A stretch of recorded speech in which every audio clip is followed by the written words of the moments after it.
এই চপগুলো দেখছেন, কুমড়োর যে বুকের অংশ সেটা না ফেলে দিয়ে অপূর্ব স্বাদের এই মুচমুচে চপগুলো বানিয়েছি। নমস্কার আমার প্রিয় বন্ধুরা, আশা করি আপনারা সকলে ভালো আছেন আর সুস্থ আছেন। বাসন্তীর রান্নাঘরে আপনাদের সবাইকে সুস্বাগত। কুমড়োর যে বুকের অংশ সেটা না ফেলে দিয়ে কিভাবে তা থেকে চপ বানানো যায়, এই ভিডিওটি সম্পূর্ণ দেখলে আপনারাও অতি সহজে তা করতে পারবেন। তাই এই ভিডিওটি সম্পূর্ণ দেখা আর আমার চ্যানেলটিকে সাবস্ক্রাইব করার অনুরোধ রইল, কারণ আমি যে নিত্য নতুন ভিডিও বানাবো তার নোটিফিকেশান সবার আগে আপনার কাছে যাবে। একটি লাইক করবেন এবং কমেন্ট করবেন। আপনাদের মূল্যবান কমেন্ট আমাদেরকে নিত্য নতুন ভিডিও বানানোর উৎসাহ দেয়। আপনাদের দেওয়া একটি লাইক এই ভিডিওটিকে বহু মানুষের কাছে পৌঁছে দেবে।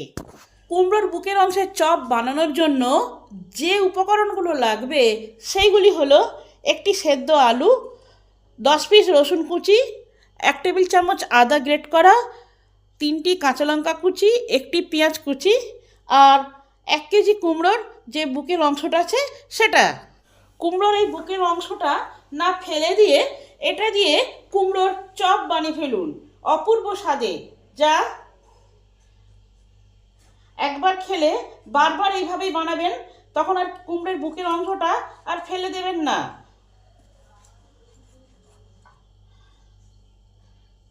কুমড়োর এই বুকের অংশটাকে ছোট ছোট করে টুকরো করে নিয়েছি। এবার এটাকে পরিষ্কার করে ধুয়ে নেব। প্যান গরম হলে প্যানে দিলাম পরিমাণ মতন তেল।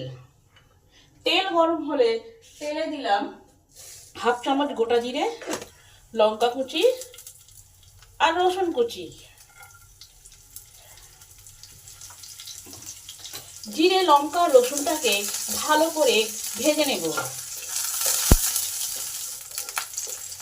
জিরে লঙ্কা রসুন আমার লাল লাল হয়ে ভাজা হয়ে এসেছে, ঠিক এই সময় পেঁয়াজ কুচিটা দিয়ে দিব।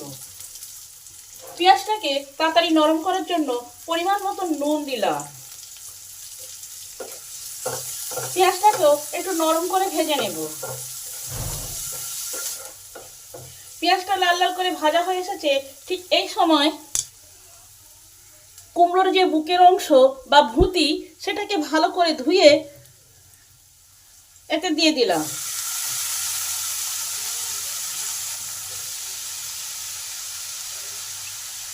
পেঁয়াজের সঙ্গে একটু নেড়ে নিলাম। এবার কুমড়োটা যাতে সেদ্ধ হয় তাই জন্য 5 থেকে 6 মিনিট চাপা দিয়ে দিলাম। 5 মিনিট পর চাপা খুলে দেখি কি অবস্থা।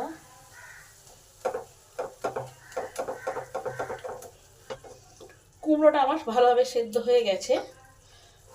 এবার এতে একটু হলুদ গুঁড়ো দিলাম, একটু আদা গ্রেট করে দিলাম, একটু জিরে গুঁড়ো, একটু ধনে গুঁড়ো আর একটু গরম মশলা দিলাম। এবার ভালো করে এই মশলাগুলোকে এসে কষে নেব, যাতে মশলার কাঁচা গন্ধটা চলে যায় সেই দিকে লক্ষ্য রাখতে হবে। এবার এতে কিছুটা চিনিবাদাম ক্রাশ করে দিয়ে দিলাম, তার সাথে আলু সেদ্ধটাও দিয়ে দিলাম। এবার সমস্ত কিছু একসঙ্গে ভালো করে পাইল করে নেব।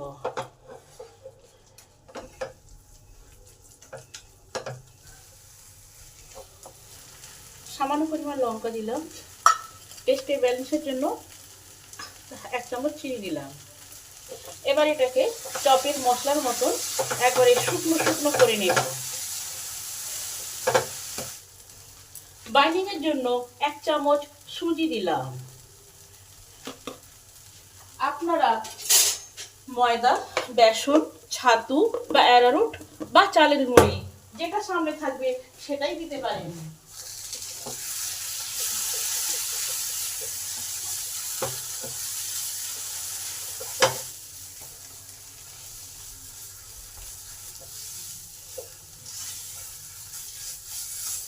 দেখুন কুমড়োর ভুঁতি দিয়ে চপের মশলাটা কত সুন্দরভাবে হয়ে গেল, প্যান থেকে পুরো ছেড়ে যাচ্ছে। গ্যাসটাকে এবার নিভিয়ে দিলাম। এটাকে ঠান্ডা করে নেব, ঠান্ডা করে চপের আকারে গড়ে নেব।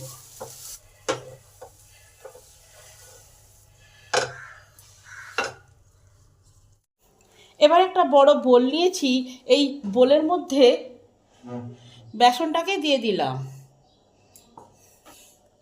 তার সঙ্গে 2 থেকে 3 চামচ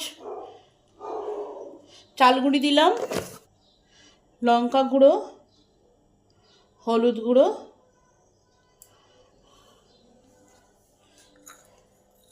স্বাদ অনুযায়ী নুন দিলাম, টেস্টের ব্যালেন্সের জন্য কিছুটা চিনি দিলাম।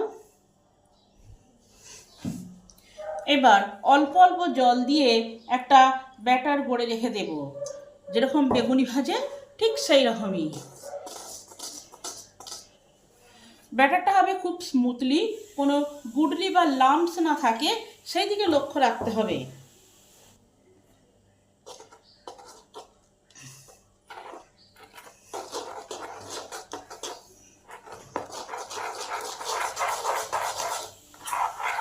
পাঁচ মিনিট ফেটে নিলাম, যত ফাটা হবে তত ফ্লাফি হবে, বেগুনিগুলো খেতে তত টেস্টি হবে। ব্যাটারটা ঠিক এরকম হবে। এটা আমার ঠান্ডা হয়ে গেছে, এবারে আমি চপ গড়ে নেব।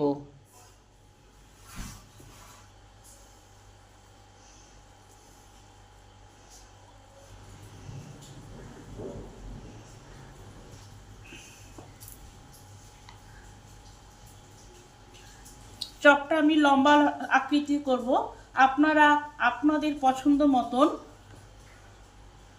গড়ে নেবেন।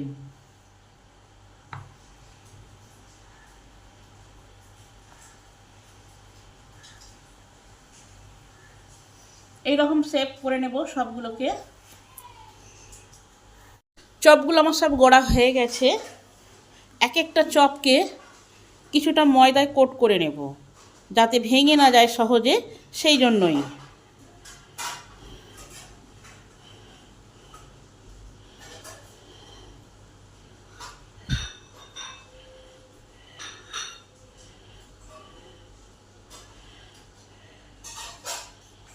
তেলকে মিডিয়াম হিটে গরম করতে হবে।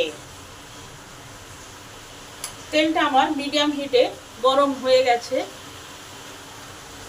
এবার এই যে এক একটা চপ এই ব্যাটারে কোট করব, বেসনের গোলায় ভালো করে ডুবিয়ে ছেড়ে দিলাম। আবার একটা নিলাম,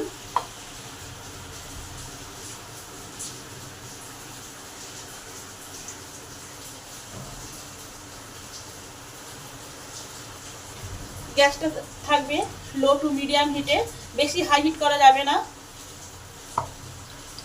এবার 1 থেকে 2 মিনিট পরে উল্টাতে হবে।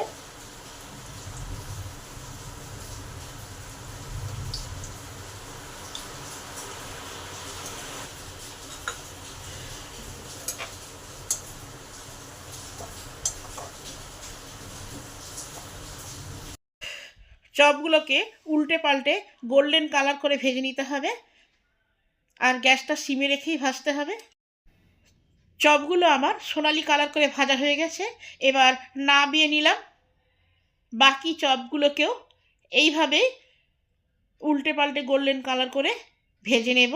আপনারা বাড়িতে এইভাবে কুমড়োর বুকের অংশ না ফেলে চপ বানিয়ে খেয়ে দেখবেন। রেসিপিটা যদি ভালো হয় তাহলে আমার চ্যানেলটিকে লাইক করবেন, কমেন্ট করবেন, শেয়ার করবেন। ভিডিওটি সম্পূর্ণরূপে দেখার জন্য অসংখ্য ধন্যবাদ। দেখা হচ্ছে অন্য কোনো নতুন ভিডিওতে।